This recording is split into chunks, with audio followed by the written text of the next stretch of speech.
आचार्य विष्णु शर्मा द्वारा रचित कथा। कथा का शीर्षक है कुसंग का फल। कथावाचक अनुज डंगवाल। नहि विज्ञातशीलस्य प्रदातव्यः प्रतिश्रयः। अज्ञात या विरोधी प्रवृत्ति के व्यक्ति को आश्रय नहीं देना चाहिए। एक राजा के शयन गृह में शैया पर बिछी सफ़ेद चादरों के बीच एक मंद विसर्पिणी सफ़ेद जूं रहती थी। एक दिन इधर उधर घूमता हुआ एक खटमल भी वहां आ गया। उस खटमल का नाम था अग्निमुख। अग्निमुख को देखकर दुखी जूं ने कहा, हे अग्निमुख, तू यहाँ अनुचित स्थान पर आ गया है। इससे पूर्व कि कोई आकर तुझे देखे यहाँ से भाग जा। खटमल बोला, भगवती, घर आए दुष्ट व्यक्ति का भी इतना अनादर नहीं किया जाता जितना तू मेरा कर रही है। उससे भी कुशल क्षेम पूछा जाता है। घर बनाकर बैठने वालों का यही धर्म है। मैंने आज तक अनेक प्रकार का कटु तिक्त कषाय अम्ल रस का खून पिया है, केवल मीठा खून नहीं पिया। आज इस राजा के मीठे खून का स्वाद लेना चाहता हूँ।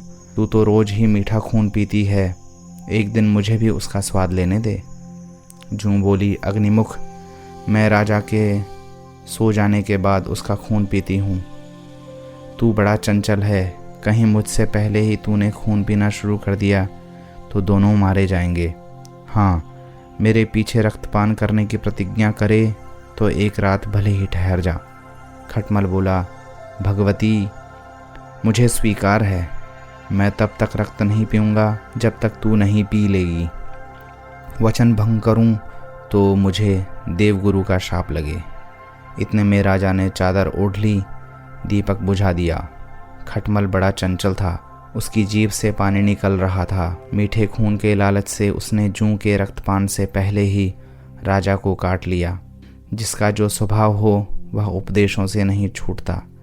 अग्नि अपनी जलन और पानी अपनी शीतलता के स्वभाव को कहाँ छोड़ सकती है।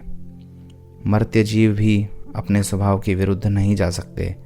अग्निमुख के पैने दांतों ने राजा को तड़पा कर उठा दिया। पलंग से नीचे कूदकर राजा ने संतरी से कहा, देखो, इस शैया में खटमल या जूं अवश्य है। इन्हीं में से किसी ने मुझे काटा है। संतरियों ने दीपक जलाकर चादर की तहें देखनी शुरू कर दी। इस बीच खटमल जल्दी से भागकर पलंग के पांवों के जोड़ में जा छिपा। मंद विसर्पिणी जूं चादर की तह में ही छिपी थी। संतरियों ने उसे देखकर पकड़ लिया और मसल डाला। दमनक शेर से बोला, इसीलिए मैं कहता हूँ कि संजीवक को मार दो, अन्यथा वह आपको मार देगा। अथवा उसकी संगति से आप जब स्वभाव विरुद्ध काम करेंगे, अपनों को छोड़कर परायों को अपनाएंगे, तो आप पर वही आपत्ति आ जाएगी जो चंडवर पर आई थी। पिंगलक ने पूछा, कैसे? दमन ने कहा, सुनो। कथावाचक अनुज डंगवाल।